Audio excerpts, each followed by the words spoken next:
Back, my name is Chris Sachinelli. I get to build, buy, and sell simple profit businesses every single day. And today we're going to be talking about profit flows and why you should consider building and implementing profit flows for your business, right? If you care about putting profit in your pocket, if you want to, hopefully save yourself a little bit of time, maybe put more profitable revenue through your business, then profit flows are a really good idea because they're going to help us accomplish this thing called leverage, right? We're going to be focusing on leverage when we're building and designing and implementing our profit flows. Why? Because the point of leverage comes from borrowing other people's time or buying other people's time realistically by successful delegation. Building and designing great profit flows is a phenomenal way, it's a profitable way to be able to delegate profitably, right? And it follows a structure, right? So it's structure, strategies, and accountabilities that get us to a very successful, simple profitable profit flow. Once we've been able to prove and validate that a profit flow works with human capital or people, right, then we can go on and focus on automation. And really, profit flows are putting our business in a perfect position in this age or era of AI to be able to design and implement and integrate AI and AI agents to try to automate away as much of the human time-heavy jobs that can be done inside of our business. And in today's video, I'm going to show you how. I'm going to take you through the breakdown of what a profit flow looks like. And I'm also going to share kind of like a screen share of a template that we follow when we're designing profit flows for our own business. Right? The very first thing that we jump into is the job to be done. Right? So when we're mapping out our business system, when we're implementing our equity management system to be able to maximize the value of our business over time and truly build equity in our business, what we're focusing on are, well, we accomplish four things first. We organize around profit, we standardize around product, we simplify around process, and we optimize around people. But within the business itself, we break it down into the profit engine and the value engine. And within both the profit engine and the value engine, there's specific jobs that need to be done.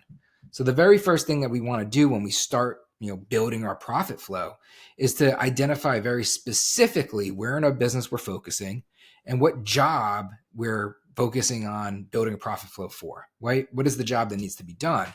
And when we're focusing on the job to be done, what we want to do is get hyper clear. We want to keep it simple.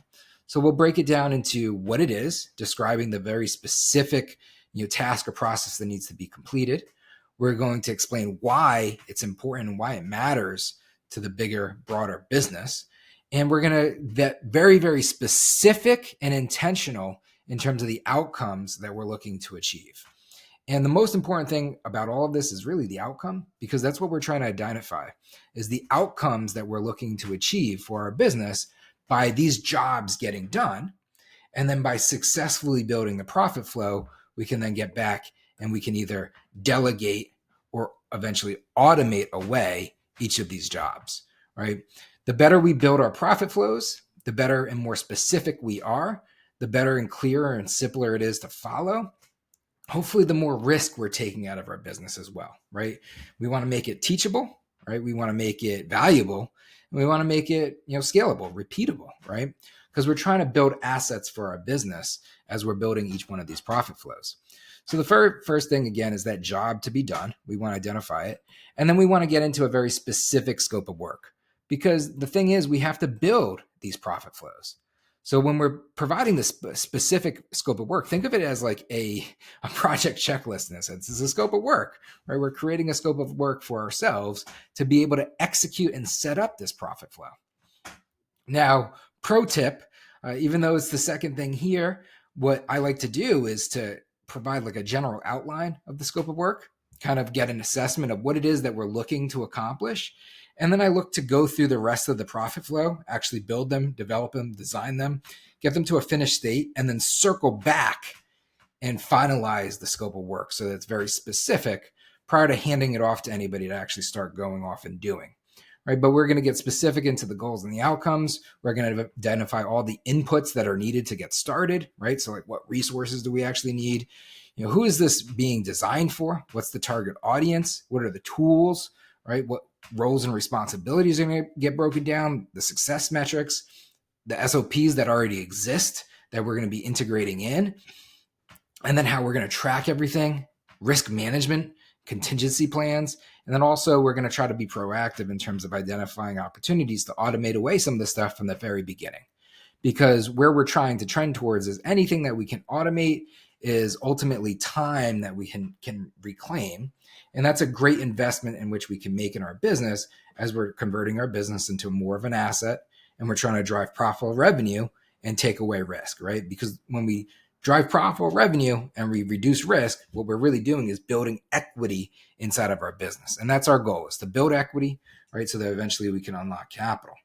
Once we do the scope of work, the very next thing that we're going to get into is very, very specific in regards to the tasks that need to be completed or achieved within this specific profit flow. So we're going to create a list of all of the specific actions within the job to be done.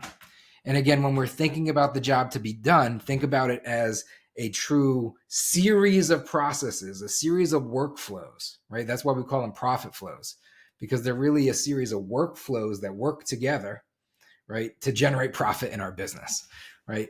So we want to get very specific with outlining these things. Part of this, we could also complement the task section with also a visual schematic so that we can make it very visually clear what it is that we're looking to accomplish from a mapping perspective, right? Once we've achieved the tasks, the very next thing that we want to get into is going to be the targets. And the targets are extremely important because they keep us accountable.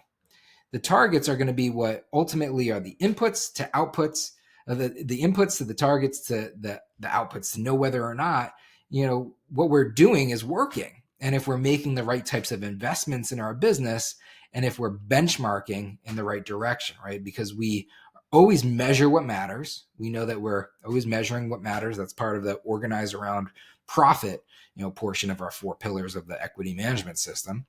And we always want to tie things to targets. And that tells us whether or not something's working as it's intentionally designed to do the right way.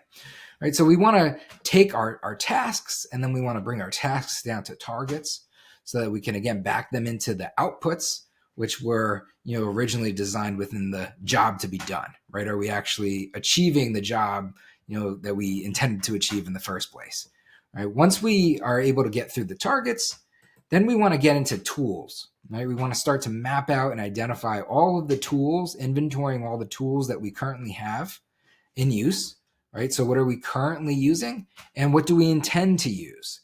And this is going to allow us to be very specific in terms of integrating these into our techniques, so that we can then facilitate the adoption by the next people, the next set, which is the people, the talent, right? So the talent are going to use the tools to achieve the targets that accomplish the tasks that complete the job to be done.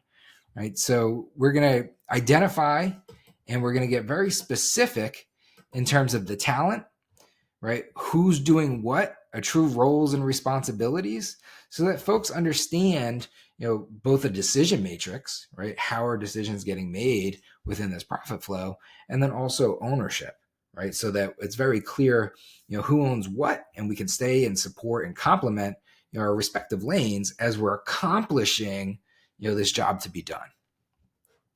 And this allows us to, again, accomplish that goal of delegating successfully or profitably, right, within our profit flow.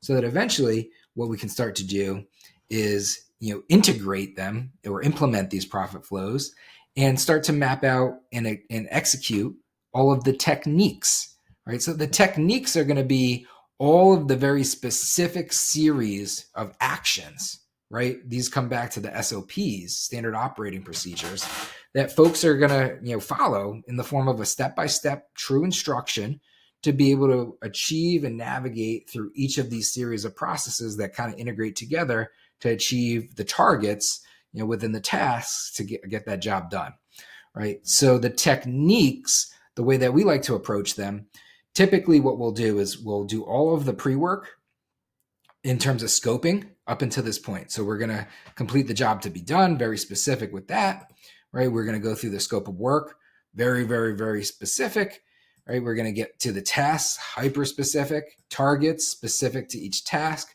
tools specific to the tasks, talent within the scope of the jobs to be done, right? And then once we've achieved all these things, what we're going to start to do is just kind of work through the tasks, right, as we intend them to be, and we're going to record. And we're going to start to create videos of it actually getting done. And we're going to take the videos, and then from the videos, we're going to convert them into the SOPs, right? And we're going to simplify. That's where we're going to focus on simplifying process within the SOPs so that we could provide very, very clear instructions. And this is going to make it a true asset. This is going to be something that's now interchangeable, where you can teach it very quickly to new talent that's coming in to your business, or if you're expanding and growing your business, to new talent that's coming in to do more, right? So it's going to add continuity to your business. And that's what ultimately allows you to take out risk, because once these things are in a process that can be teachable, right? And they're valuable for sure because they're achieving the job to be done, and they're scalable, repeatable, folks can do it at scale, then you're building an asset because it's going to be less risky if somebody was to leave you, right? So you have, again, continuity of your people and processes. And hopefully you can now take this and then apply data and start to collect from the benchmarks, the metrics that matter, and make data-driven decisions. And from the data-driven decisions, what you're really able to do is run retrospectives. And now that the process is the profit flow is running, now that you're active with the profit flow, you're going to follow up with retrospectives, and you're going to set a cadence, right? A calendar of accountability, a cadence to be able to run reports, right? So that, again, we're collecting the data for the benchmarks, so the metrics that matter. And then we're going to run retrospectives in the form of, hey, is this thing working or not, right? Are we on track? If not, what do I change, right? If so, what's good and what could be better, right? And we're going to run our retrospectives in the form of the templates that we adopt with our equity management system.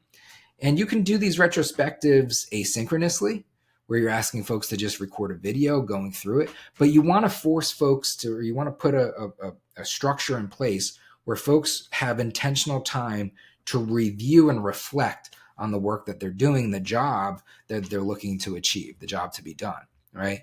And you want to empower folks to be able to make the better decisions, to be able to do it in a more efficient, effective way, to optimize, because we want to always be optimizing.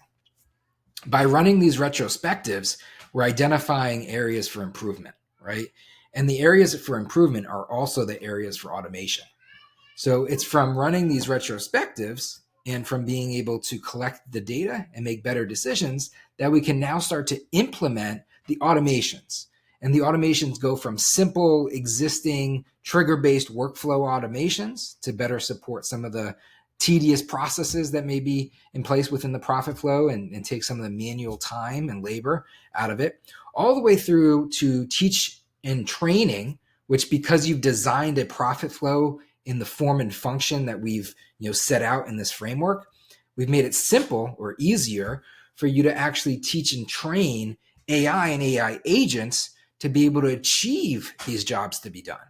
And where we're trending towards is, if we can create a profit flow that talent, that people, human capital can follow in a process-led format, then we're quickly, as long as it's in a digital interface, we're quickly evolving to the point where we can teach and train AI and AI agents to replicate the same.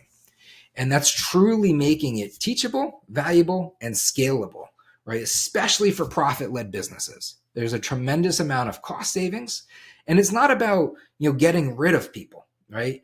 What it's allowing us to do is to refocus people into more valuable activities inside of the business. We want to elevate folks to create more value inside the business. Again, the very beginning of this video, it was about how do we get you from, or your people, from working, in the business to now working on the business and elevating the business with more leverage. And that's how we're going to be able to achieve that. We take a proven process that works, right? We turn it into a profit flow. We validate the profit flow to work, and then we leverage the profit flow to teach, train, equip, and build out AI and AI agents to automate away as much as we possibly can, right? And do so all in a very profitable, manner. That's going to allow us to delegate and automate and then achieve that leverage inside of our business so that we could, put more profit in our pocket. Till next time, I appreciate it. Trust the process, commit to the journey.